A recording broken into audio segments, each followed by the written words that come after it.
Deuxième partie, eau, ce qui est fluide, changeant et imprévisible. Rumi, Konya, 15 octobre 1244. Brillante et grasse, la superbe pleine lune ressemblait à une perle suspendue dans le ciel. Je sortis du lit et regardai par la fenêtre le jardin baigné du clair de lune. Voir tant de beauté ne rassura pourtant pas mon cœur affolé et mes mains tremblantes. Enfant dit, tu es pâle. As-tu de nouveau fait ce même rêve ? Murmura mon épouse. Est-ce que je peux t'apporter un verre d'eau ? Je lui dis de ne pas s'inquiéter et de se rendormir. Elle ne pouvait rien pour moi. Nos rêves font partie de notre destin et ils continuent leur route comme Dieu le veut. De plus, il doit y avoir une raison, me disais-je, pour que j'ai fait le même rêve ces 40 dernières nuits. Le début du rêve différait un peu chaque fois, ou peut-être était-il toujours le même, mais je l'abordais chaque soir par une porte différente. Une fois, je me vis lisant le Coran dans une pièce ornée de tapis qui me paraissait familière, bien qu'elle ne fût pas un lieu dans lequel je m'étais déjà rendu. En face de moi était ainsi un derviche, grand, mince et droit, un voile sur le visage. Il tenait un candélabre avec 5 bougies allumées, afin que leur lumière me permette de lire. Au bout d'un moment, je levai la tête pour montrer au derviche le verset que j'étais en train de lire, et alors seulement je me rendais compte, horrifiée, que ce que j'avais pris pour un candélabre était en fait la main droite de l'homme. Il levait sa main pour moi avec chacun de ses doigts enflammés. Affolée, je cherchais de l'eau, mais il n'y en avait pas dans la pièce. Je prenais mon manteau et le jetai sur le derviche pour éteindre les flammes. Mais quand je retirais le manteau, il avait disparu, ne laissant à sa place qu'une bougie allumée. À partir de ce jour, ce fut toujours le même rêve. Je me mettais à la recherche du derviche dans toute la maison, fouillant chaque recoin. Je courais ensuite dans le jardin où les roses s'étaient épanouies, formant une mer jaune lumineuse. Je l'appelais, mais l'homme n'était nulle part. « Reviens, être aimé, où es-tu » Finalement, comme dirigée par une intuition sinistre, j'approchai du puits et regardai ses eaux sombres, tout au fond. Au début, je ne pouvais rien voir, mais peu après, la lune m'éclairait et sous sa clarté scintillante, la cour acquérait une luminosité rare. Ce n'était qu'alors que je remarquai 2 yeux noirs qui me regardaient du fond du puits avec une expression de douleur sans précédent. « Ils l'ont tué !» criait quelqu'un. Peut-être moi, peut-être est-ce ma propre voix qui résonnait d'une agonie infinie. Je criais et criais jusqu'à ce que mon épouse me prenne par les épaules, m'attire contre son sein et me demande doucement « Enfant dit, as-tu à nouveau fait le même rêve ?» Quand Kéra se fut endormie, je me glissai dans le jardin. À cet instant, j'avais l'impression que le rêve m'accompagnait encore, vivant, effrayant. Dans le silence de la nuit, la vue du puits me fit frissonner, mais je ne pus me retourner de m'asseoir tout près pour écouter la brise nocturne agiter doucement les arbres. À de tels moments, je suis soudain submergée par une vague de tristesse que je ne peux jamais m'expliquer. J'ai une vie pleine et accomplie, car j'ai été bénie par les 3 choses qui me sont le plus chères, le savoir, la vertu et la capacité à aider les autres à trouver Dieu. À l'âge de 38 ans, Dieu m'a donné plus que je n'aurais jamais pu lui demander. J'ai bénéficié d'une formation de prédicateur et de juriste. On m'a initié à la science de l'intuition divine, la connaissance donnée aux prophètes, aux saints et aux érudits à divers degrés. Guidée par feu mon père, éduquée par les meilleurs enseignants de notre époque, j'ai travaillé dur pour approfondir ma conscience avec la conviction que c'était là la tâche que Dieu m'avait assignée. Mon vieux maître Saïd Burhaneddin disait que j'étais l'un des bien-aimés de Dieu puisqu'il m'avait confié la tâche honorable de livrer son message à son peuple et de l'aider à faire la différence entre le bien et le mal. Pendant des années, j'ai enseigné à la madrasa, discuté de théologie avec d'autres versets dans la charia, instruit mes disciples, étudié le droit et les hadiths, porté des sermons tous les vendredis dans la plus grande mosquée de la ville. J'ai perdu depuis longtemps le compte des élèves que j'ai guidés. C'est flatteur d'entendre les gens louer mes dons de prédicateur et me dire combien mes paroles ont changé leur vie à un moment où ils avaient grand besoin d'être guidés. Je suis bénie d'avoir une famille aimante, de bons amis, des disciples loyaux. Jamais dans ma vie, je n'ai souffert de pauvreté ou de précarité, même si la perte de ma première épouse fut une terrible épreuve. J'ai cru que je ne me remarierais jamais, mais je l'ai fait, et grâce à Kéra, j'ai connu l'amour et la joie. Mes 2 fils sont grands, et je ne cesse de m'étonner de les voir à tel point dissemblables. Ils sont comme 2 graines qui, bien que plantées côte à côte, dans la même terre, nourries du même soleil et de la même eau, ont fait s'épanouir 2 plantes tout à fait différentes. Je suis fière d'eux, comme je suis fière de notre fille adoptive. qui jouit de talents uniques. Je suis un homme heureux et satisfait, tant dans ma vie privée que dans ma vie sociale. Pourquoi donc est-ce que je sens ce vide en moi, de plus en plus profond, de plus en plus vaste avec chaque jour qui passe? Cela me ronge l'âme comme une maladie et m'accompagne où que j'aille, aussi silencieux qu'une souris et tout aussi vorace. Shams, Konya, 17 octobre 1244. Bien avant de passer les portes d'une ville que je n'ai jamais visitée, je prends une minute pour saluer ses saints, les morts et les vivants, les connus et les cachés. Jamais de ma vie je ne suis arrivée dans un nouveau lieu sans avoir tout d'abord demandé la bénédiction de ces saints. Je me moque bien que le lieu appartienne à des musulmans, des chrétiens ou des juifs. Je crois que les saints dépassent ces distinctions triviales. Un saint appartient à toute l'humanité. Quand je vis Konya pour la première fois, au loin je fis donc comme toujours. Mais une chose inhabituelle se produisit alors. Au lieu de m'accueillir et de m'offrir la bénédiction comme d'habitude, les saints restèrent aussi silencieux que des pierres tombales brisées. Je les saluai à nouveau, plus fort, plus déterminé, cette fois, au cas où ils ne m'auraient pas entendu, mais le silence suivit pareillement. Je compris que les saints m'avaient bien entendu. Ils refusaient juste de me donner leur bénédiction. « Dites-moi ce qui ne va pas ?» demandai-je au vent pour qu'il porte partout mes paroles jusqu'au sein. Peu de temps après, le vent revint avec une réponse. « Ô derviche, dans cette ville tu ne trouveras que deux extrêmes et rien entre les deux. Soit l'amour pur, soit la haine pure. Nous te mettons en garde. Tu entres à tes risques et périls. Dans ce cas, inutile de s'inquiéter, dis-je. Tant que je peux trouver l'amour pur, cela me suffira. » Entendant cela, les saints de Konya me donnèrent leur bénédiction. Mais je ne voulais pas encore entrer dans la ville. Je m'assis sous un chêne, et tandis que mon cheval broutait l'herbe rare, je regardais la cité au loin. Les minarets de Konya luisaient au soleil comme des aiguilles de verre. De temps à autre, j'entendais un chien aboyer, un âne braire, des enfants rire, des marchands faire l'article d'une voix forte, les bruits ordinaires d'une ville grouillante de vie. Quelle joie et quelle peine, me demandais-je, se vivait à cet instant derrière les portes fermées et les fenêtres à claire-voie.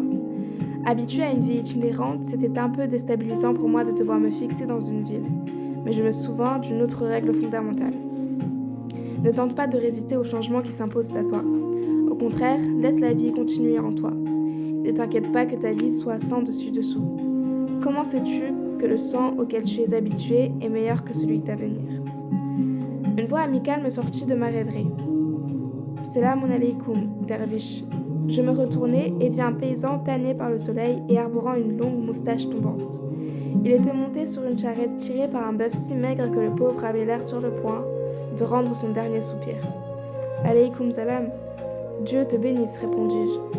Pourquoi es-tu assis là tout seul? Si tu es fatigué de chevaucher ton cheval, je peux t'emmener?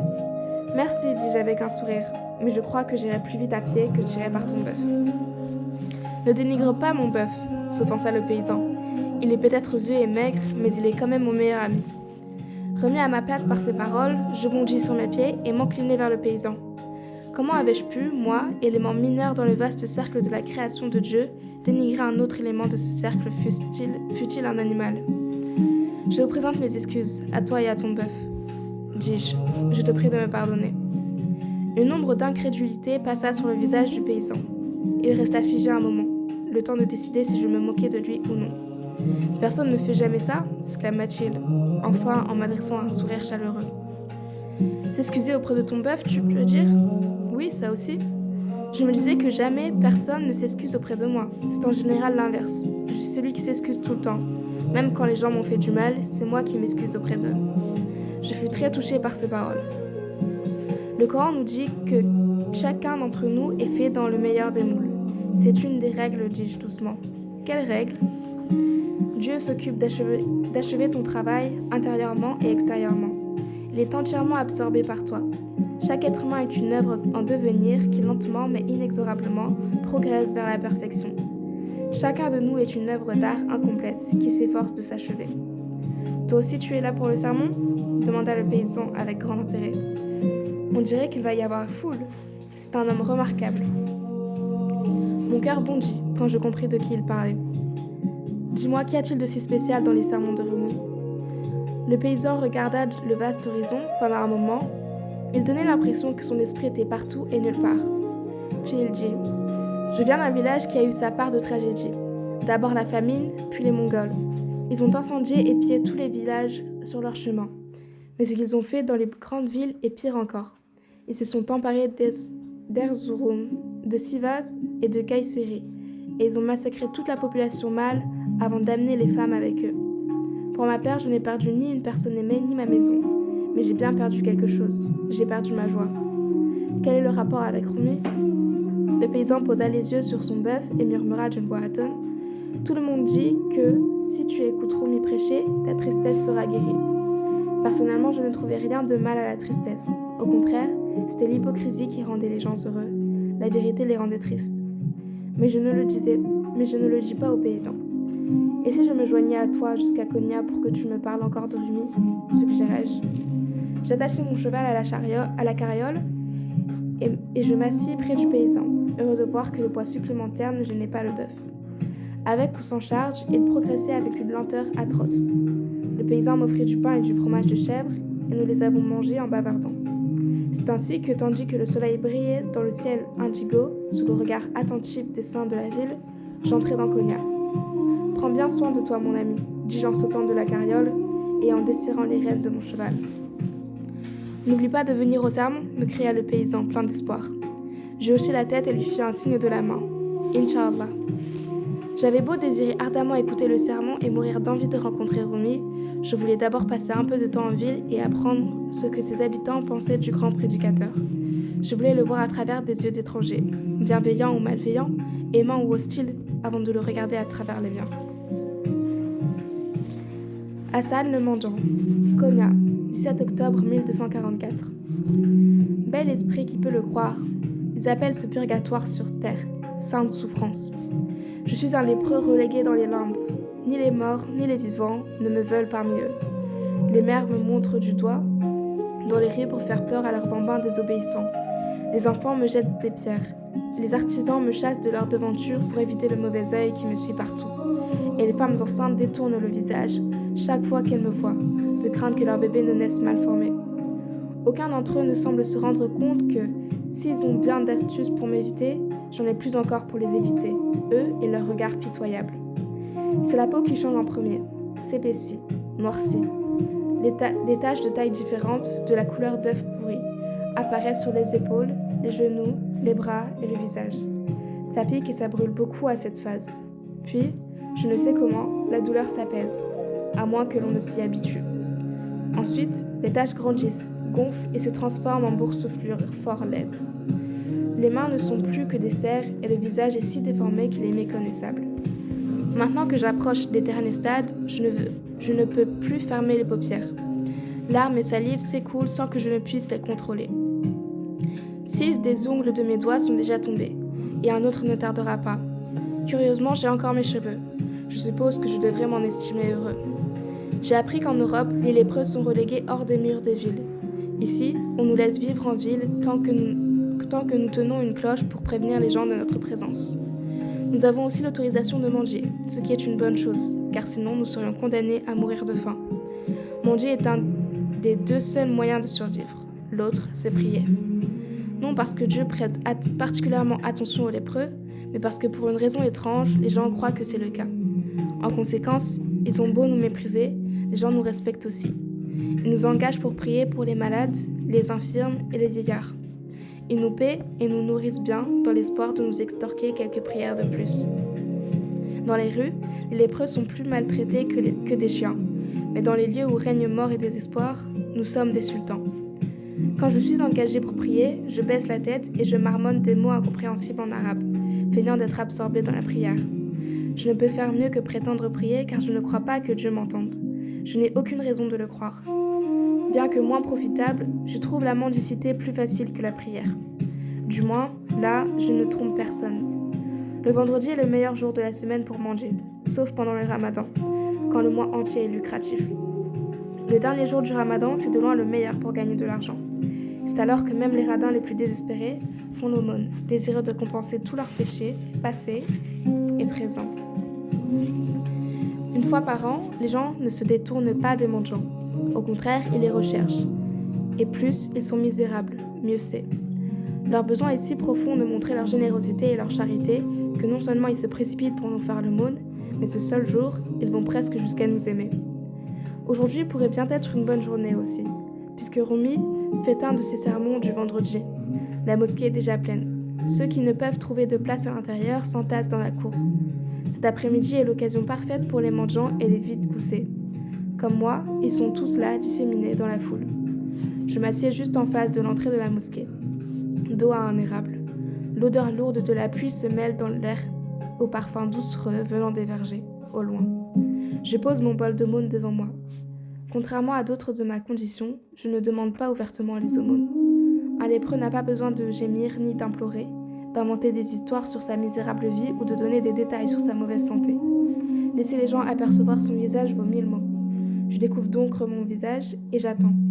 Pendant l'heure qui suit, quelques pièces sont jetées dans mon bol, tout en cuivre ébréché. J'entends une pièce en or, une de celles ornées d'un soleil, d'un lion et d'un croissant. Depuis que feu Aladin Keikoubat a assoupli les normes sur la monnaie, les pièces frappées par les beys d'Alep, les Fatimides et le calife de Bagdad, sans parler des florins italiens, ont tous cours. Les édiles de Cognas les acceptent toutes, et les mendiants aussi. En plus des pièces, quelques feuilles sèches tombent sur mes genoux. L'érable laisse échapper ses feuilles rouges et dorées, et le vent en souffle bon nombre dans mon bol, comme si l'arbre me faisait l'aumône. Soudain, je me rends compte que l'érable et moi avons quelque chose en commun. Un arbre laisse tomber ses feuilles à l'automne, comme l'homme laisse tomber ses membres au dernier stade de la lèpre. Je suis un arbre nu. Ma peau, mes organes, mon visage se délitent. Chaque jour, une autre partie de mon corps m'abandonne. Contrairement à l'érable, il n'y aura pas de printemps pendant lequel je refleurirai. Ce que j'ai perdu, je l'ai perdu à jamais. Quand les gens me regardent, ils ne voient pas qui je suis, mais ceux qui me manquent. Chaque fois qu'ils déposent une pièce dans mon bol, ils le font à une vitesse stupéfiante, évitant de croiser mes yeux, comme si mon regard était contagieux. À leur avis, je suis pire qu'un voleur ou un meurtrier. Ils ont beau réprouver de tels hors-la-loi, ils ne les traitent pas comme s'ils étaient invisibles. En ce qui me concerne, cependant, tout ce qu'ils voient, c'est la mort qui les regarde. C'est ça qui leur fait peur, de reconnaître que la mort peut être si proche et si laide. Soudain, il y a un grand tumulte dans le fond et j'entends quelqu'un qui crie « Il arrive! Il arrive !» En effet, voilà Rumi, sur un cheval blanc comme le lait, vêtu d'un ravissant cafetan brodé de feuilles d'or et de nacre, droit et fier, sage et noble, suivi par une foule d'admirateurs. Rayonnant de charisme et de confiance en lui, il a moins l'air d'un érudit que d'un souverain, le sultan du vent, du feu, de l'eau et de la terre. Jusqu'à son cheval qui se dresse fièrement, comme s'il était conscient de l'honneur de porter un tel homme. J'empoche les pièces déposées dans mon bol, j'enveloppe ma tête pour n'en laisser qu'une partie à découvert et j'entre dans la mosquée. La foule y est si dense qu'on a du mal à respirer et qu'il est impossible de trouver une place assise. Mais ce qu'il y a de bien dans le fait d'être lépreux, c'est que si bondé que soit un lieu, je trouve toujours une place, puisque personne ne veut s'asseoir à côté de moi. Mes frères, dit Rumi d'une voix sonore et grave, l'immensité de l'univers nous donne l'impression d'être petits, voire sans importance. Certains d'entre vous peuvent se demander quelle signification, avec mes limites, puis-je avoir pour Dieu. C'est, je crois, une question que beaucoup se posent, de temps à autre. Dans le sermon d'aujourd'hui, je veux apporter quelques réponses précises à cette question. Les deux fils de Rumi sont assis au premier rang. Le beau sultan Walad, dont tout le monde dit qu'il ressemble à Feu sa mère, et le jeune Aladin, le visage animé, mais les yeux curieusement fuyants. Je vois que tous deux sont fiers de leur père. Les enfants d'Adam ont été honorés d'une connaissance si grande que ni les montagnes ni les cieux ne pouvaient la porter, continue Rumi. C'est pourquoi le Coran dit « En vérité, nous avons proposé le dépôt de la foi aux cieux, à la terre et aux montagnes. Mais tous refusèrent d'en assumer la responsabilité et en furent effrayés, alors que l'homme s'en est chargé. » 33-72. Après avoir assumé une position aussi honorable, les êtres humains ne devraient pas viser plus bas que ce que Dieu a voulu pour eux. Prononçant ces voyelles de cette étrange manière que seules connaissent les personnes instruites, Rumi parle de Dieu, nous assure qu'il ne vit pas sur un trône lointain dans le ciel, mais tout près de chacun de nous. Ce qui nous rapproche encore de Dieu, dit-il, c'est en premier lieu la souffrance. Vos mains s'ouvrent et se ferment tout le temps, sinon vous seriez paralysés. Votre présence la plus profonde réside dans ces petites contractions et ouvertures. Les deux sont aussi merveilleusement équilibrés et coordonnés que les ailes d'un oiseau. Au début, j'aime ce qu'il dit. Cela me réchauffe le cœur de penser que la joie et la peine dépendent l'une de l'autre comme les ailes d'un oiseau. Mais presque tout de suite, je prends conscience d'un ressentiment qui m'étreint la gorge. Que c'est Rumi de la souffrance. Fils d'un homme éminent, héritier d'une famille riche et en vue, il n'a connu que le bon côté de la vie. Je sais qu'il a perdu sa première épouse, mais je ne crois pas qu'il ait jamais fait l'expérience d'un vrai malheur. Né avec une cuillère en argent dans la bouche, élevé dans des cercles distingués, instruit par les meilleurs érudits, toujours aimé, entouré et admiré. Comment ose-t-il parler de la souffrance ?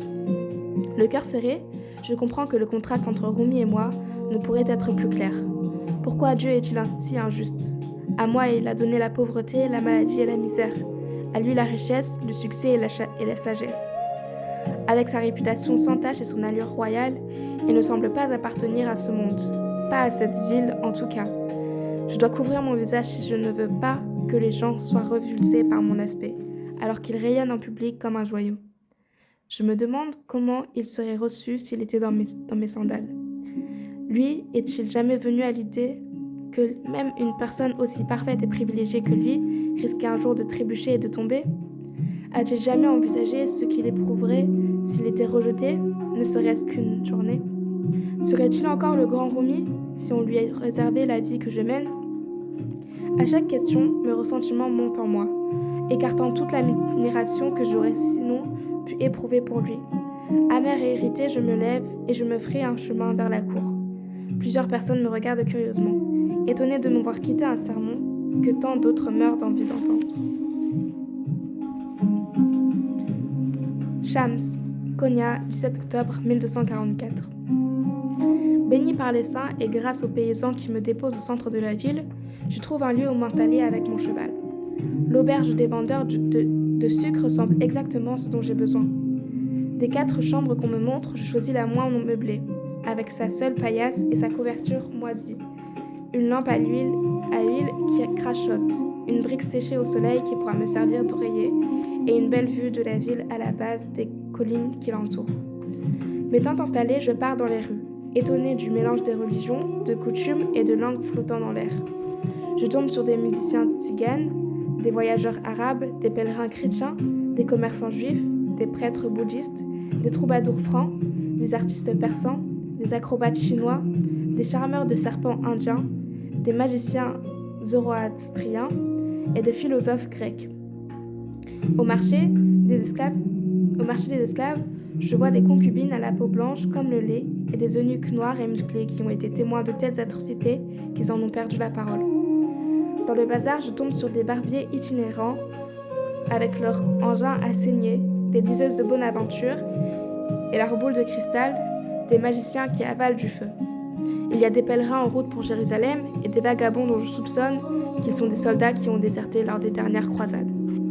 J'entends des gens parler vénitien, franc, saxon, grec, farsi, turc, kurde, arménien, hébreu et de nombreux dialectes que je ne peux même pas distinguer les uns des autres. Malgré leurs différences apparemment innombrables, tous ces gens me donnent un sentiment similaire d'imperfection, de travail en cours. Chacun est une œuvre d'art inachevée. Cette ville est une véritable tour de Babel. Ici, tout ne cesse de bouger, de se séparer, de venir à la lumière, de transpirer, de s'évanouir, de se dissoudre, de se décomposer et de mourir. Au milieu de ce chaos, j'étais un îlot de silence et de sérénité que rien ne venait perturber. Un lieu tout à fait indifférent au monde, et pourtant, en même temps, éprouvant un amour brûlant pour tous ceux qui s'y battent et y souffrent. En regardant les gens autour de moi, je me souvins d'une autre règle d'or. Il est facile d'aimer le Dieu parfait, sans tache et infaillible qu'il est. Il est beaucoup plus difficile d'aimer nos frères humains, avec leurs imperfections et leurs défauts. Sans aimer les créations de Dieu, on ne peut sincèrement aimer Dieu. Je parcours les allées étroites où des artisans de tout âge travaillent dans leurs échoppes crasseuses. Où que j'aille, j'entends les gens parler de Rumi. Qu'éprouve-t-on quand on est si populaire ? Comment cela affecte-t-il l'ego ? L'esprit préoccupé par ces questions, je pars dans la direction opposée de celle où Rumi prêche. Peu à peu, l'environnement change. Vers le nord, les maisons sont plus dilapidées, les enfants plus bruyants et indisciplinés, et les murets des jardins s'écroulent. Les odeurs changent aussi, plus lourdes, plus chargées d'ail et d'épices. Je finis par emprunter une rue où 3 odeurs emplissent l'air. Sueur, parfum, luxure, j'ai atteint les confins louches de la ville. Une maison délabrée se dresse en haut d'une rue pavée, ses murs soutenus par des piliers en bambou, le toit couvert d'herbe. Devant la maison, un groupe de femmes bavardent. Quand elles me voient approcher, elles me regardent avec une curiosité amusée. À côté d'elles s'étend un jardin où poussent des roses de toutes les couleurs imaginables et dont émane le parfum le plus merveilleux. Je me demande qui en prend soin. Je n'attends pas longtemps une réponse. Je n'ai pas sitôt atteint le jardin que la porte de la maison s'ouvre et qu'une femme en sort.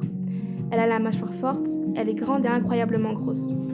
Quand elle plisse les yeux, ils disparaissent dans des replis de chair.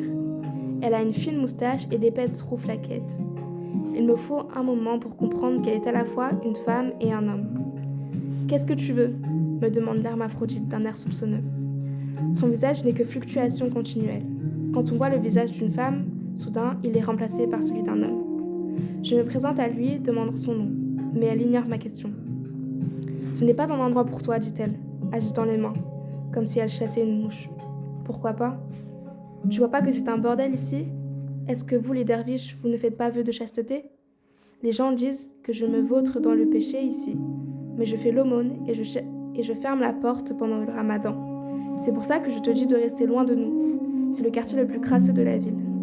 La crasse est intérieure, pas extérieure. C'est ce que dit la règle. De quelle règle tu parles ? Croise-t-elle. C'est une des 40 règles. La seule vraie crasse est celle qui emplit nos cœurs. Les autres se lavent. Il n'y a qu'une chose qu'on ne peut laver à l'eau pure, les taches de la haine et du fanatisme qui contaminent notre âme. On peut tenter de purifier son cœur par l'abstinence et le jeûne, mais seul l'amour purifiera le cœur. Mais l'hermaphrodite ne veut rien entendre. Vous, les derviches, vous êtes fous. J'ai toutes sortes de clients, mais un derviche, pas question. Si je te laisse entrer, Dieu rasera cet endroit et maudira chacune de nous pour avoir séduit un homme de foi. Je ne peux m'empêcher de rire. Où prends-tu ces idées ridicules ? Assimiles-tu Dieu à un patriarche furieux et capricieux qui nous regarde de la voûte céleste pour pouvoir faire pleuvoir sur nos têtes des crapauds et des pierres dès que nous nous comportons mal ? La tenancière tiraille sa fine moustache et pose sur moi un regard irrité, presque méchant. Ne t'en fais pas, je ne vais pas entrer dans ton bordel. J'admirais juste la roseraie. Oh, ça ? Ironise l'hermaphrodite. C'est la création d'une de mes filles, Rose du désert. Elle montre alors une jeune femme assise parmi les catins. Menton délicat, peau irisée, grands yeux sombres en amande voilée d'inquiétude. Sa beauté me brise le cœur. En la regardant, j'ai l'impression qu'elle est en plein processus d'une grande transformation. Je baisse la voix pour que seule la tenancière puisse m'entendre. C'est une bonne fille. Un jour, très bientôt, elle va s'engager dans un voyage spirituel pour trouver Dieu. Elle abandonnera ce lieu pour de bon. Quand ce jour viendra, n'essaie pas de l'arrêter. L'hermaphrodite me regarde, stupéfaite, avant d'exploser. Qu'est-ce que tu racontes ?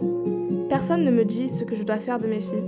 Tu ferais mieux de filer d'ici, sinon j'appelle tête de chacal. Qui est-ce ? Crois-moi, tu ne voudrais pas le savoir, dit l'hermaphrodite en agitant un doigt pour souligner son propos. Le nom de cet étranger me donne le frisson, mais je ne m'y arrête pas. De toute façon, je pars, dis-je, mais je reviendrai. Ne sois donc pas surprise la prochaine fois que tu me verras par ici. Je ne suis pas un de ces personnages pieux qui passent toute leur vie penchés sur des tapis de prière tandis que leurs yeux et leur cœur restent fermés au monde qui les entoure. Ils ne lisent le Coran qu'en surface. Je le lis dans les fleurs en bouton, dans les oiseaux migrateurs. Je lis le Coran qui respire, caché dans les êtres humains. Tu veux dire que tu lis les gens ? Demanda la tenancière en riant jaune. C'est quoi ces âneries ? Tout homme est un livre ouvert, et chacun de nous est un Coran en marche. La quête de Dieu est ancrée dans le cœur de tous, qu'on soit prostitué ou saint. L'amour existe en nous tous dès l'instant où nous naissons, et il attend dès lors d'être découvert. C'est ce que dit une des 40 règles. Tout l'univers est contenu dans un seul être humain, toi. Tout ce que tu vois autour de toi, y compris les choses que tu n'aimes guère, y compris les gens que tu méprises ou détestes, est présent en toi à divers degrés. Ne cherche donc pas non plus Shaitan hors de toi. Le diable n'est pas une force extraordinaire qui t'attaque du dehors. C'est une voie ordinaire en toi. Si tu parviens à te connaître totalement, si tu peux affronter honnêtement et durement à la fois tes côtés sombres et tes côtés lumineux, tu arriveras à une forme suprême de conscience. Quand une personne se connaît, elle connaît Dieu. L'hermaphrodite croisa les bras sur sa poitrine et se pencha pour me regarder d'un air menaçant. Un derviche qui prêche pour les putes? Je te préviens, je ne te laisserai harceler personne ici avec tes idées idiotes. Je ferais mieux de rester loin de mon bordel.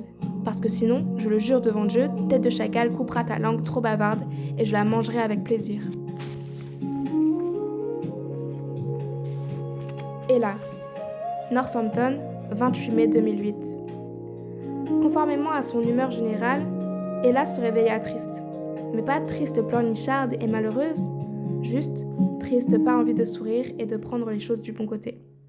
Elle avait l'impression d'avoir atteint une borne et de ne pas être prête à aller au-delà. Tandis qu'elle faisait du café, elle sortit sa liste de résolutions d'un tiroir et la parcourut. 10 choses à faire avant mes 40 ans. 1. Améliorer ma gestion du temps. Mieux m'organiser et décider de profiter de chaque instant. Acheter un nouvel agenda. Fait. 2. Ajouter des oligo-éléments et des antioxydants à mon alimentation. Fait. 3. Lutter contre les rides. Essayer les produits à l'alpha-hydroxyle et commencer à utiliser la nouvelle crème L'Oréal. Fait. 4. Faire recouvrir les fauteuils, acheter des plantes, trouver de nouveaux coussins. Fait. 5. Faire le point sur ma vie, mes valeurs, mes croyances. À moitié fait. 6. Éliminer la viande de mon alimentation. Préparer un menu sain chaque semaine et commencer à accorder à mon corps le respect qu'il mérite. À moitié fait. 7. Commencer à lire les poèmes de Rumi. Fait. 8. Emmener les enfants voir une comédie musicale à Broadway. Fait. 9. Commencer la rédaction d'un livre de cuisine. À faire. 10. Ouvrir mon cœur à l'amour. Ella ne bougeait plus, les yeux fixés sur le 10e élément de sa liste, sans savoir ce qu'elle devait écrire à côté. Elle ne savait même pas ce qu'elle avait voulu dire en écrivant ça. Qu'est-ce qui lui était passé par la tête? Ça doit être l'effet de doux blasphème, murmura-t-elle. Ces derniers temps, elle s'était surprise à penser souvent à l'amour. Cher Aziz, aujourd'hui c'est mon anniversaire. J'ai l'impression d'arriver à un jalon dans ma vie. On dit qu'avoir 40 ans est un moment crucial, surtout pour les femmes. On dit aussi que 40 ans, c'est 30 ans à nouveau, et 60 ans, 40 ans à nouveau. Mais j'ai beau vouloir le croire, ça me semble trop tiré par les cheveux. Qu'est-ce qu'on veut dire? Qu'est-ce qu'on veut nous faire croire? 40 ans, c'est 40 ans? Je pense que désormais, j'aurai plus de tout, plus de connaissances, plus de sagesse, et bien sûr, plus de rides et de cheveux blancs. Les anniversaires m'ont toujours fait plaisir, mais ce matin, je me suis réveillée avec un poids sur la poitrine. Je me pose des questions trop graves pour quelqu'un qui n'a pas encore pris son café. Je ne cesse de me demander si la manière dont j'ai passé ma vie jusque-là est celle dont je souhaite la continuer dorénavant. C'est alors qu'une pensée effrayante m'est venue. Et si un oui ou un non pouvait entraîner des conséquences tout aussi désastreuses? J'ai donc trouvé une autre réponse. Peut-être. Chaleureusement vôtre. Ella. PS, désolée, je n'ai pas pu écrire un courriel plus joyeux. Je ne sais pas pourquoi je suis au fond du trou aujourd'hui. Je ne peux vous en donner aucune raison. Je vais dire en dehors du fait que j'ai 40 ans. Je pense que c'est ce qu'on appelle la crise de l'âge mûr. Chère Ella, joyeux anniversaire! 40 ans est l'âge le plus merveilleux pour les hommes comme pour les femmes. Savez-vous que dans la pensée mystique, 40 symbolise l'ascension à un niveau supérieur dans l'éveil spirituel? Le déluge dura 40 jours, pendant lesquels les eaux détruisirent la vie, mais elles lavèrent aussi toutes les impuretés et permirent à l'homme de prendre un nouveau départ. Il y a 4 stades fondamentaux de conscience, et 10 degrés en chacun, ce qui fait 40 niveaux au total. Jésus partit 40 jours et 40 nuits dans le désert. Mohammed avait 40 ans quand il reçut l'appel pour devenir prophète. Bouddha médita sous un tilleul pendant 40 jours, sans parler des 40 règles de Shams. À 40 ans, on reçoit une nouvelle mission, un nouveau contrat de vie. Vous avez atteint ce nombre très prometteur. Félicitations. Et ne vous inquiétez pas de vieillir. Aucune ride, aucun cheveu blanc n'est assez fort pour défier la puissance du nombre 40. Chaleureusement, Aziz.